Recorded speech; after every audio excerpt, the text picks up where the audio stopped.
Okay, now it's time to put the new water pump back on the engine. Don't forget to put the gasket that's provided with the kit in the groove. You don't want to install it without the gasket, otherwise you'll be leaking everywhere. Okay, let's see. We got some long ones, one short one. Which one wants to start with? Start by hand.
Okay, and after you get all the bolts pretty much decently tight, you're going to go ahead and torque them all to, I believe it's 105 inch-pounds, not foot-pounds, inch-pounds. For the most part, some people torque it to spec, some people just go pretty tight. You can make a decision on that one. New timing belt.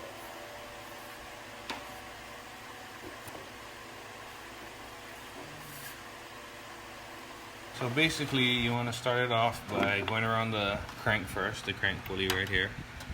Next, when you work around is the driver's side cam. Then you loop the smooth side of the belt over the water pump.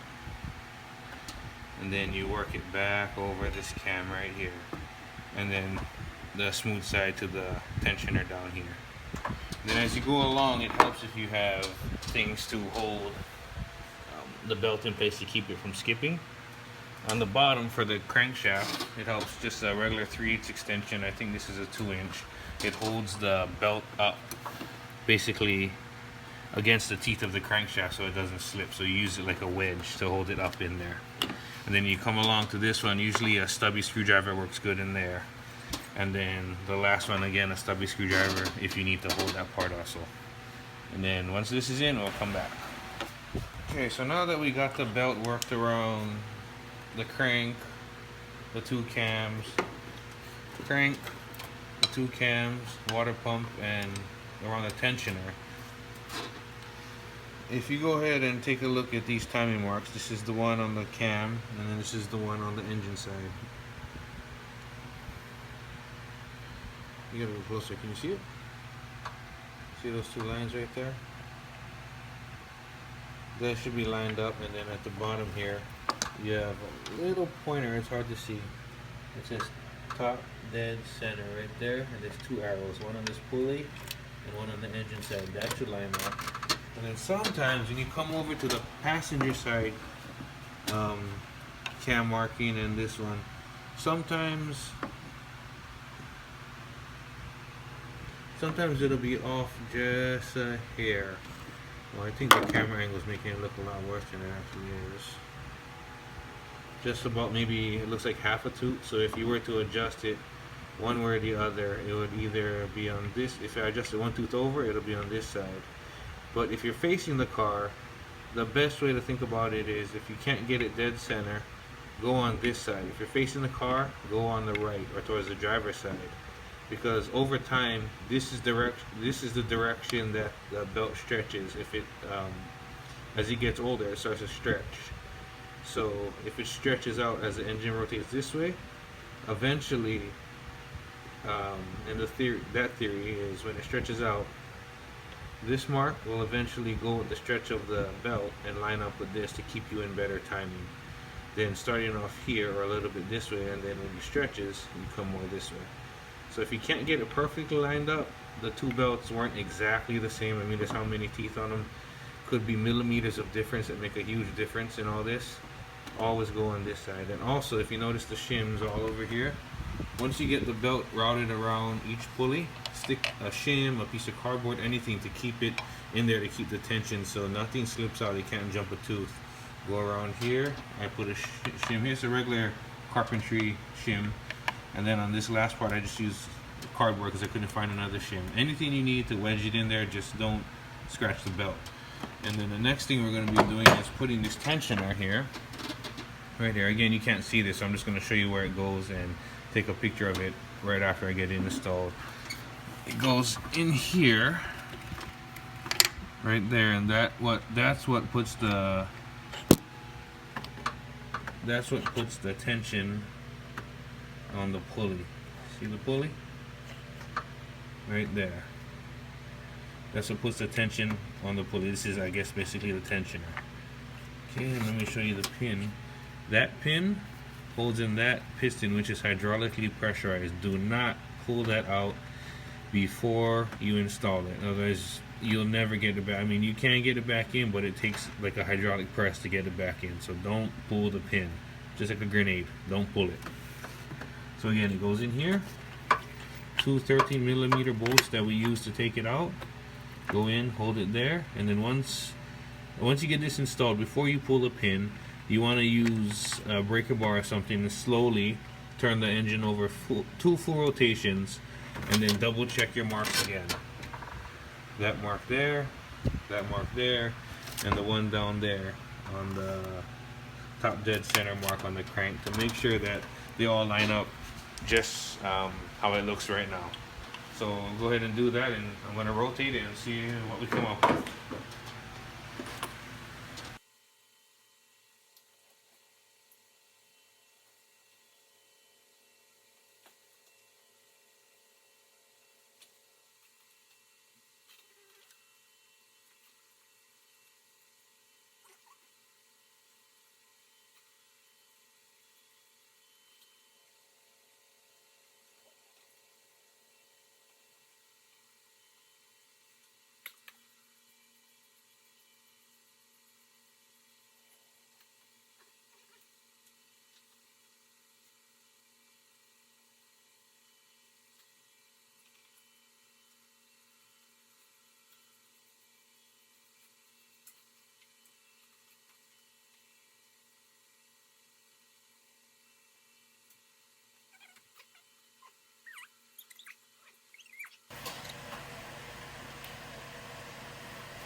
Now, before you pull that pin that I showed you on a tensioner, you rotate the engine by hand clockwise, 2 full rotations to make sure your timing still lines up. So let's go ahead and do that.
We've rotated the engine 2 complete turns, and this camshaft mark pretty much lined up where it was before.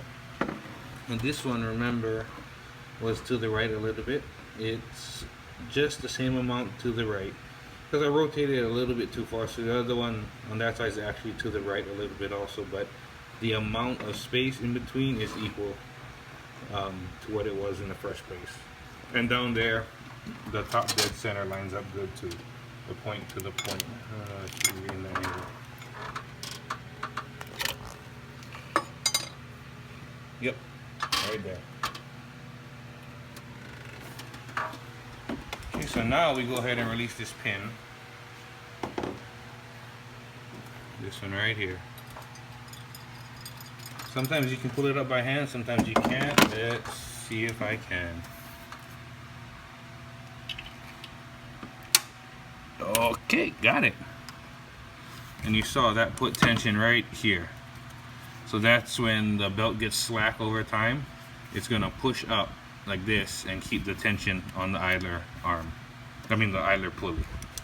Now the reverse process to put everything back. So we'll start by putting on the lower timing cover, which is the last one that we put on. See how it goes.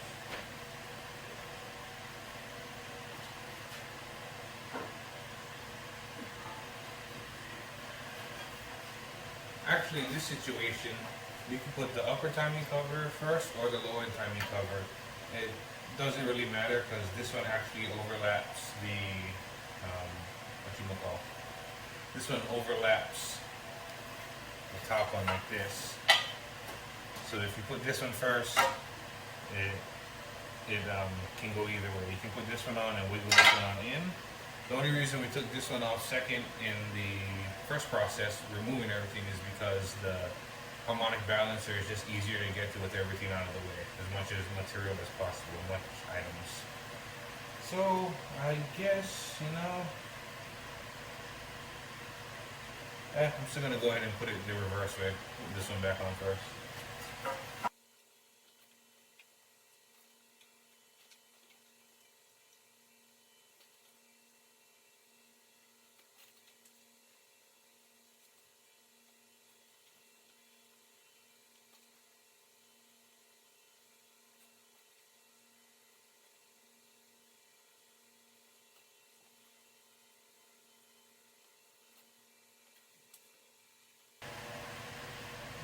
Now that we got the bottom timing cover on, all the bolts are just hand tight. Don't tighten them too hard yet. It's a little useful if it has a little bit of play in the bottom tummy cover because the top seat's behind it. So go ahead, slip it on, hand tighten everything, and tighten up the whole process.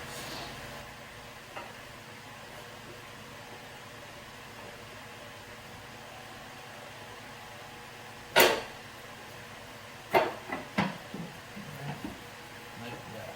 There you go. Yeah.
Okay, that all seems right. Next thing is next is put on the harmonic balancer.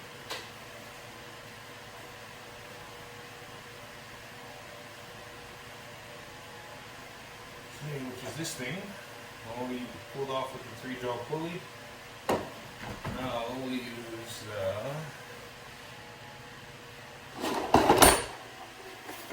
harmonic balancer installation kit. That's the part number, and it's another item that I don't use very often, so I don't have one in my ton of tools I got. So you can go ahead and rent it from AutoZone. It's a free rental, they just take a deposit.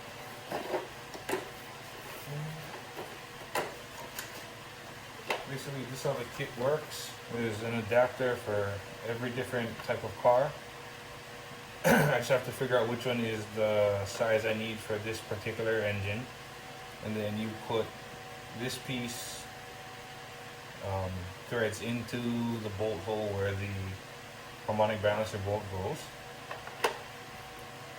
And then this shaft goes through this big pin, and that's what you use to drive the harmonic balancer in. When I have it all set up, I'll get a shot for you guys.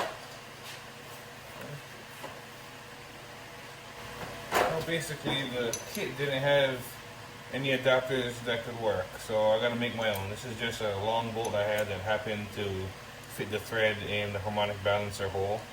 A socket as a spacer, and then this is the bushing or bearing you use to push it on. So this will be enough to get it started to where I can put the actual harmonic balancer bolt in and just torque it down. Sometimes you gotta just make things up. The first set that I rented, too long, wouldn't fit, it was hitting the radiator. This set's way too short, it's not even grabbing the bolt or the threads in the bolt hole to get it started. So here we go, let's try this.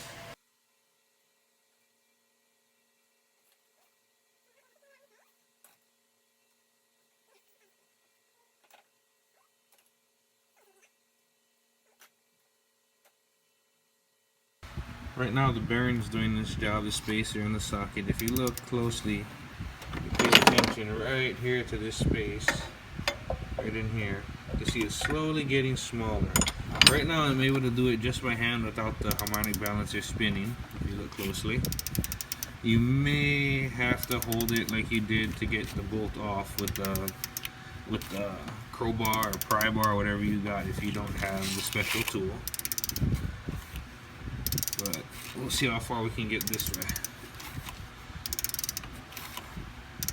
It's gonna take a while, so we'll come back after I get this done.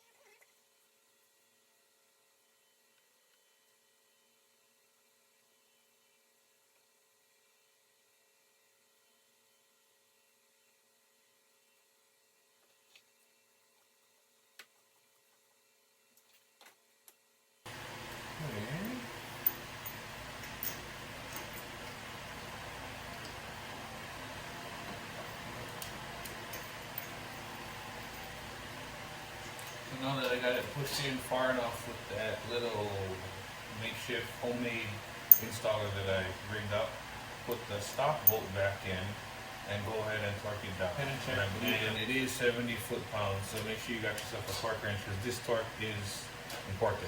You don't want your harmonic balancer to come flying off when you're driving.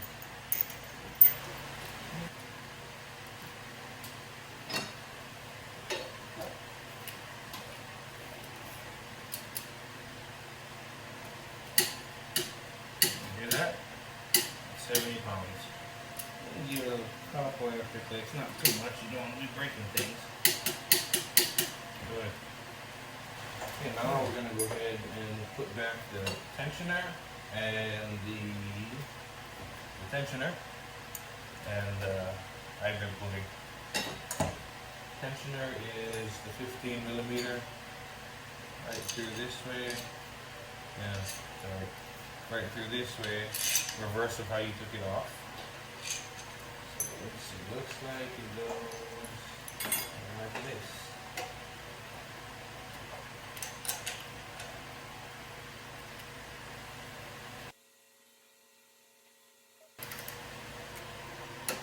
Good, some tension. That's what we want. Idler pulley.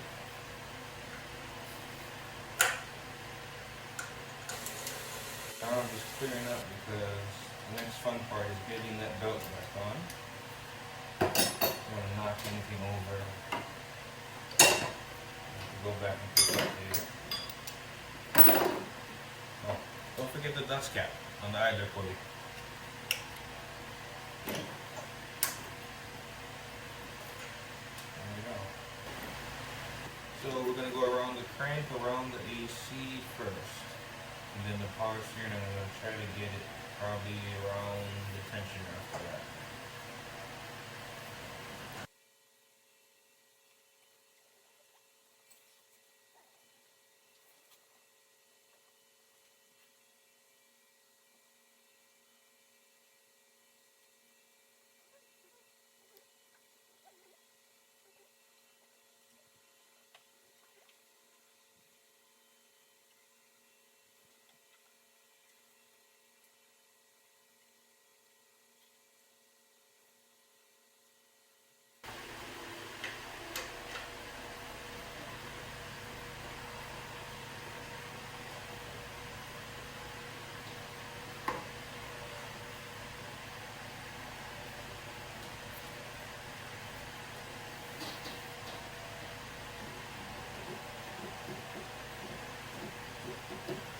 And like that, we got the belt back on. Don't forget to stop for the drain in the radiator. Double check, make sure your O-ring is still good and nice. You don't need to replace it if you don't see anything real obvious. This one looks good.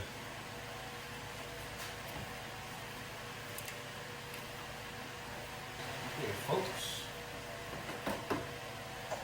Get this bad number down.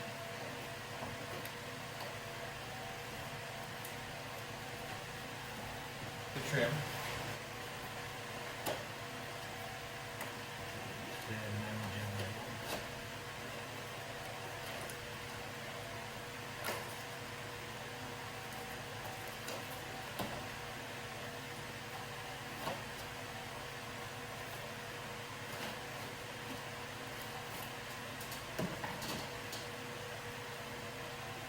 I believe I have this one.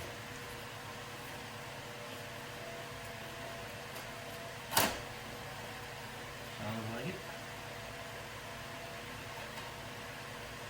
These are two 10mm bolts. Hold this one.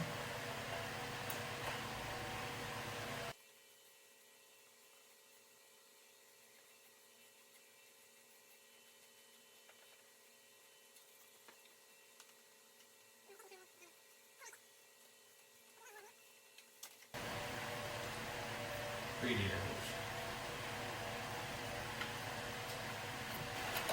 Don't forget to put your clamp back. You need that. Very important.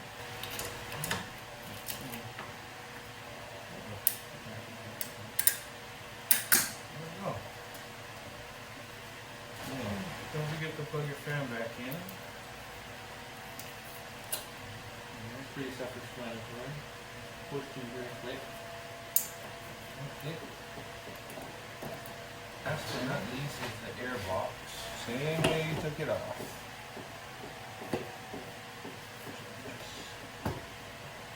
Put it back the same way.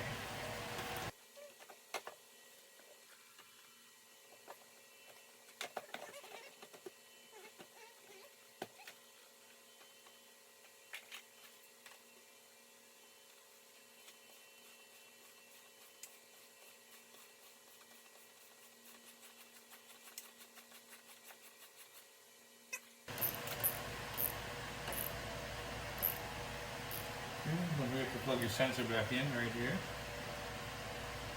Again, these only go one way, just push through here quick. That one wasn't that loud, but don't worry, quick. Put this hose back in this little holder here. The hose. It goes from the valve cover to the air filter box. There's no clamps or anything, it's just a snug fit. And since you had to take everything off your water pumps, obviously you drained everything. It's up to you. Now is a good time to fill your system up.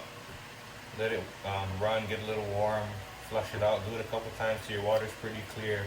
And then go ahead and fill with the appropriate type of coolant. And make sure you fill it with, can be any brand, this just happens to be Xerix. So they sell at, I believe, AutoZone. The G05 is specifically for Ford, Chrysler, Mercedes-Benz, HD Diesel, but Chrysler, Dodge, this is the one you want. not the green stuff, not the universal. This is the one you want, because the seals in this engine are designed to work with this type of coolant. If you mix two or use the wrong one, it can actually adversely affect your seals, especially if you mix the two. They have a chemical reaction because they're the base of each coolant is a different chemical pack.